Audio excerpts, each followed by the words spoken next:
Hey, it's me, Unapologetically T, and I am back with another poem. This one is called Mental Illness or Spiritual Gifts. I've been holding this one captive, but it's time to release it, so let's get straight into it. Hi, my name is T. They told me I had ADHD.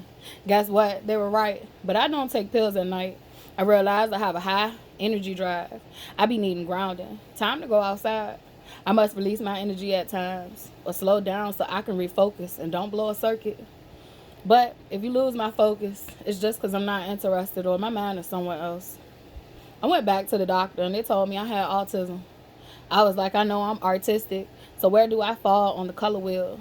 But nah, let's be for real. I'm on the spectrum, and the needle moves depending on the stimuli in any given environment. I'm a genius in this area and a fish out of water in others, definitely when it comes to socializing. But I flew underneath the radar for many years because I simply observed humans and their weird surface level social cues, as if telling the truth when you first meet someone is against the rules.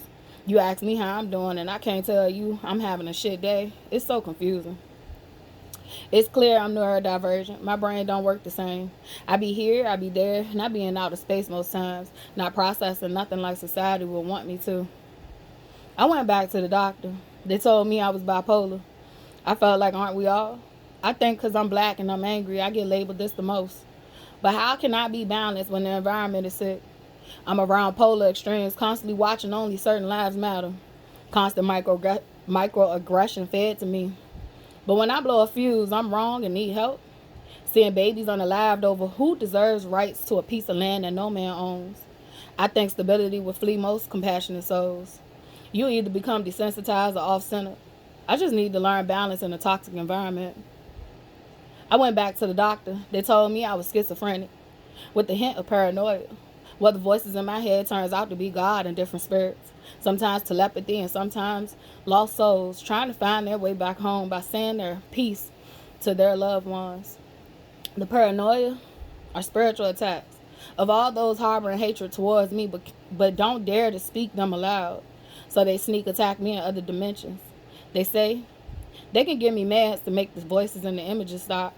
I decline because this is my superpower, and as long as I am not a threat to myself or anyone else, I will keep my beautiful gift.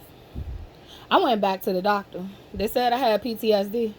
So accurate, all these flashbacks that haunt me. They are the scenes from traumatic abuse I keep trying to push away instead of facing my demons and letting them know they hold no power over me. I run from it until they show up again the next day. But enough is enough, like Kevin. I'm not afraid anymore. And the images and panic attacks began to hurt less and less. They still are there, but they give me strength. They give me strength to know I overcame it all. I went back to the doctor and they told me I had MPD. I was missing time, you see.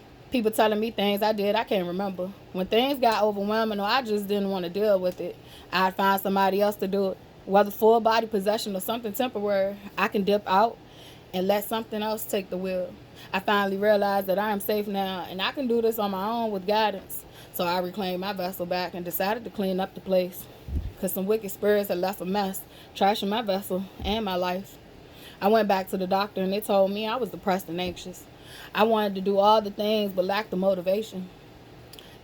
Come to find out it was a spirit attachment, feeding off my energy source, trying to keep me down so that I wouldn't realize how truly great and powerful I am.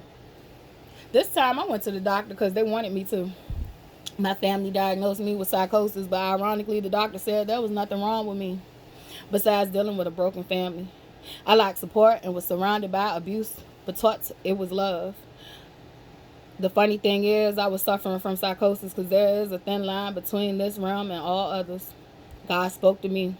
God said, what you were seeing, hearing, and feeling is only meant for your eye to see.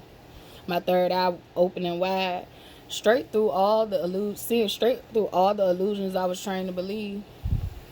God said again, just because your reality is slightly different doesn't mean you're not seeing straight. It means the signs, symbols, and messages ain't for those who can't see.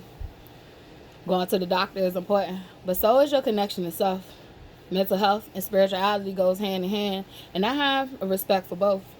But for me, my mental health got better once I began to understand spirit attachments, energy healing, and power over oneself. I learned to tap into to the God within and gain control over myself. I cut ties with all the people, places, and things that were driving me insane. Funny thing is, I still view the world from my own lens, magical, mysterious, and strange. But my mental illness is no longer causing chaos, confusion, or misery. If you need mental health resources, don't hesitate to seek help.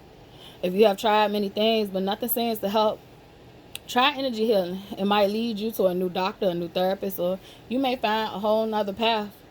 Open up. I say be open to what works best for you. But your diagnosis isn't a stain, it's a spiritual gift that you can learn to manage. And nothing is wrong with medicine if it works for you.